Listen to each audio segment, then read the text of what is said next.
Bismillahirrahmanirrahim. Alhamdulillahirabbil alamin wassalatu wassalamu ala habibinal mustafa rasulihil amin wa ala alihi wa sahbihi ajma'in. Assalamualaikum warahmatullahi wabarakatuh. Alhamdulillah, syukur kita rafakkan kepada Allah Subhanahu wa taala dengan pertemuan kita pada hari ini. Maka pada detik ini sukalah saya berkongsi satu tajuk yang hampir dengan kita, iaitu taubat.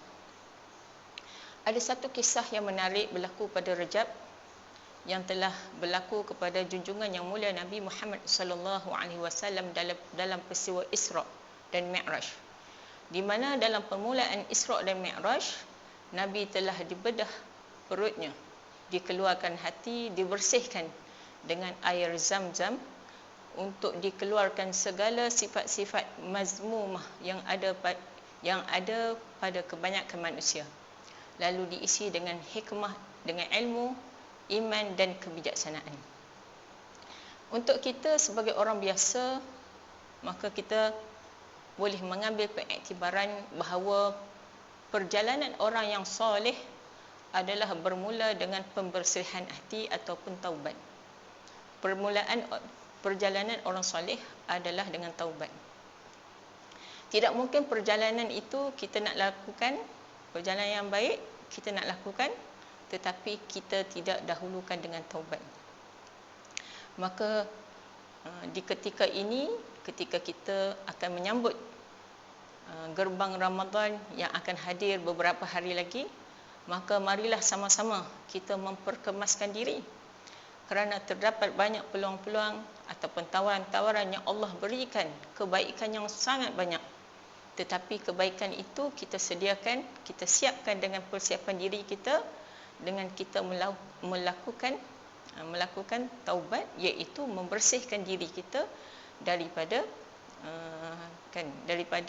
kesilapan, kesalahan kita sebelum-sebelum ini.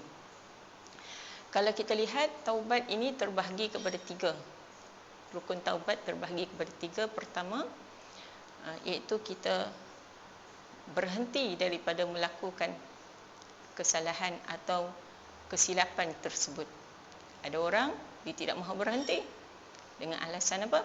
Dengan alasan dia kata bukan dia yang melakukan. Dia melakukan kesalahan tersebut adalah disebabkan orang lain, disebabkan pasangannya, disebabkan ibu bapanya yang terdahulu. Jadi itu adalah satu pandangan yang salah, kerana Allah telah memberikan kepada kita segala kemudahan untuk kita memperbaiki diri kita. Yang sepatutnya kita gunakan, kita adalah mukallaf, yang mukallaf yang akan ditanya pada setiap perbuatan yang kita lakukan.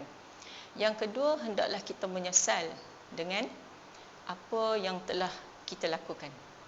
Yang ketiga ialah kita berazam tidak mahu mengulangi apa yang segala kesilapan yang telah kita lakukan sebelum ini. Jadi mudah-mudahan dengan kita menyempurnakan semua rukun taubat ini, mudah-mudahan kita akan sebenarnya mengundang rahmat Allah kepada diri kita.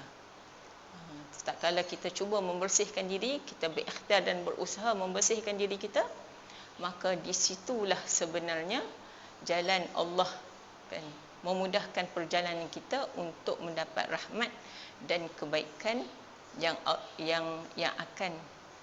akan kita jumpa di sepanjang Ramadan yang akan datang. Firman Allah Subhanahu wa taala, ya ayyuhalladzina amanu tubu taubatan nasuha. Wahai orang-orang yang beriman, hendaklah kamu bertaubat kepada Allah dengan taubat yang sebenar-benarnya. Jadi Imam Al-Ghazali menyebut bahawa di dalam kitab Minhajul Abidin, bahawa taubat itu bermaksud pembersihan daripada dosa. Kita ni banyak dosa. Kullu bani Adam khata' wa khairul khata' at-tawwabun. Setiap bani Adam sentiasa melakukan dosa, dan orang yang sebaik-baik orang yang berdosa ialah yang sentiasa bertaubat dan membersihkan dirinya. Jadi mudah-mudahan dengan kesungguhan kita menyambut Ramadan ialah dengan menyiapkan diri kita, maka Allah akan memudahkan perjalanan kita seterusnya untuk mendapatkan segala tawaran-tawaran yang disediakan di Ramadan yang kita akan lalui. Allahumma barikna fi Sya'ban wa Ramadan Allahumma barik lana fi Rajab wa Sya'ban wa ballighna Ramadan. Ya Allah, berkatilah kami pada Rajab dan Sya'ban, dan sampaikanlah ke Ramadan yang penuh dengan keberkatan dan kebaikan. Amin ya rabbal alamin.